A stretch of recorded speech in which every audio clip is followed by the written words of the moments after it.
پیښور چې د بیلابېلو مذهبونو او کلتورونو د ګډ ژوند اوږد تاریخ لري، نن د محرم الحرام په مناسبت د اشوري دودیزو ماتمي جلوسونو قرباو. د ښار له بیلابېلو امام بارګاو څخه زرګونه عزاداران د امام حسین رضی الله تعالی د کربلا د شهیدانو د یاد تازه کولو لپاره راووتل. جلوسونه د ښار له تاریخي کوڅو او ټاکل شو لارو تیر شول او ګډونوالو د ماتم او ویر دودیز مراسم تر سره کړل.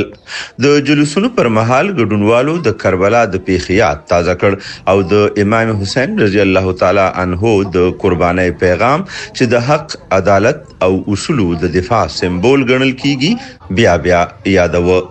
د ښار په بیلابېلو برخو کې د امنیت سخت تدابیر نیول شوي وو.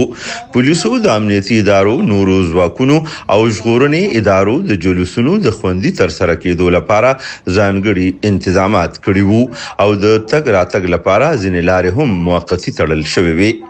د عزادارانو د اسانتیا لپاره د لارې په اوږدو کې د څښاک اوبو، شربت او طبي مرستو سبیلې هم لګول شوې وې چې پکې لسګونو رضاکارانو برخه اخیستې وه.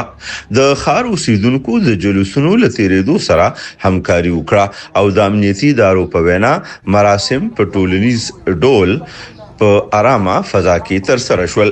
پیښور له لسیزو راهیسې د محرم الحرام د ماتمي جلوسونو یو مهم مرکز پاتې شوی او هر کال د عاشورې په ورځ زرګونه کسان د کربلا د شهیدانو د درناوي لپاره په دغو مراسمو کې ګډون کوي. د عاشورې د ورځې د مراسم د اسلامي تاریخ د هغې سترې قربانۍ یاد تازه کوي چې د کربلا په میدان کې د حق، انصاف او انساني ارزښتونو د دفاع لپاره وړاندې شوي وو.